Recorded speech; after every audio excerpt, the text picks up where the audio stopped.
সোমবার সন্দেশখালীতে জনসভা দলনেত্রী মমতা বন্দ্যোপাধ্যায় আর কিছুক্ষণের মধ্যেই সেই সভা শুরু হতে চলেছে। রবিবার তৃণমূল কংগ্রেসে যোগদান করেন সন্দেশখালী আন্দোলনের মুখ সুজয় মাস্টার। রেখা পাত্রের রাজনৈতিক গুরু এই সুজয় মণ্ডল, তবে কি এবার রেখা পাত্র তৃণমূলে যোগ দিতে চলেছে, উঠছে প্রশ্ন। সন্দেশখালীর পথে মমতা বন্দ্যোপাধ্যায়, তৃণমূলের পথে কি রেখা? রাজনৈতিক মহলে জল্পনা ইতিমধ্যেই উঠছে। রবিবার তৃণমূলে যোগ দেন সন্দেশখালী আন্দোলনের মুখ সুজয় মণ্ডল ওরফে সুজয় মাস্টার। এবং এর আগে আমরা দেখেছি সন্দেশখালী আন্দোলনের সঙ্গে তার যেরকম ওতপ্রোতভাবে যোগসূত্র রয়েছে এবং রেখা পাত্র রাজনৈতিক গুরু হিসেবেই পরিচিত তিনি।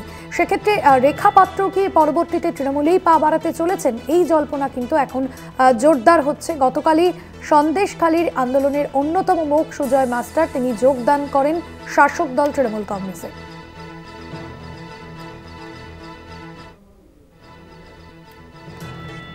সন্দেশখালী আন্দোলনের অন্যতম মুখ সুজয় মাস্টার তৃণমূলে যোগদানের পর তিনি ঠিক কি বলেছেন, পাশাপাশি সন্দেশখালীর বিধায়ক সুকুমার মাহাতো তিনি বা কি জানিয়েছেন, শোনাবো। ভাবে ব্যক্তি বিশেষের বিরুদ্ধে আন্দোলন ছিল, এটা কোনো রাজনৈতিক আন্দোলন ছিল না। আমরা তৃণমূল কংগ্রেসের বিরুদ্ধে আন্দোলন করিনি, আমরা গুটি কয়েক অত্যাচারিত ব্যক্তির বিরুদ্ধে আন্দোলন করেছিলাম যারা তৃণমূল কংগ্রেসের থেকে তৃণমূল কংগ্রেসের ক্ষতি করছিল। সেই কারণে আমাদের আন্দোলন ছিল এবং সেই আন্দোলন থেকে আমার মনে হয়েছিল যে সন্দেশখালী যেদিন শান্তি ফিরে আসবে সেদিন আমি তৃণমূল কংগ্রেসে যোগ দেব।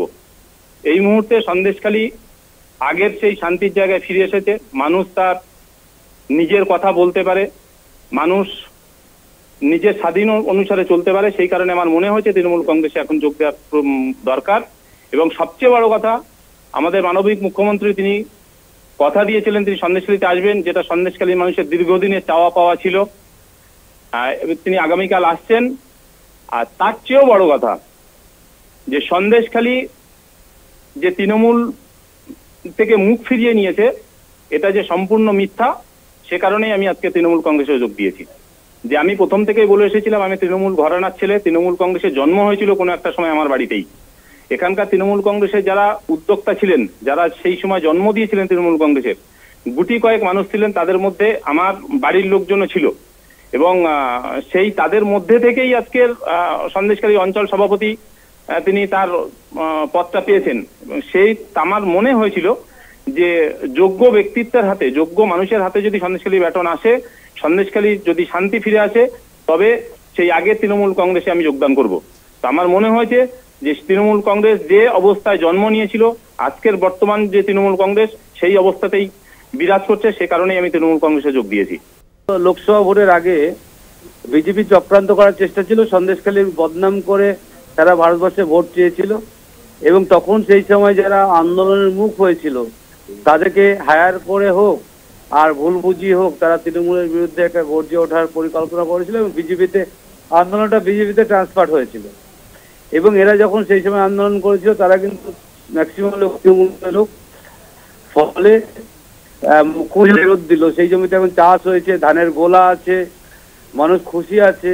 এই মানুষগুলো স্বেচ্ছায় ভোটের পরে আমাদের কাছে এসেছিল, তারা বলেছিলেন যে আমরা ভুল করেছি, আমরা চেয়েছিলাম জমি ফেরতের আন্দোলন, কিন্তু বিজেপি সেই হাইজ্যাক করে নিয়েছিল সেই আন্দোলনকে।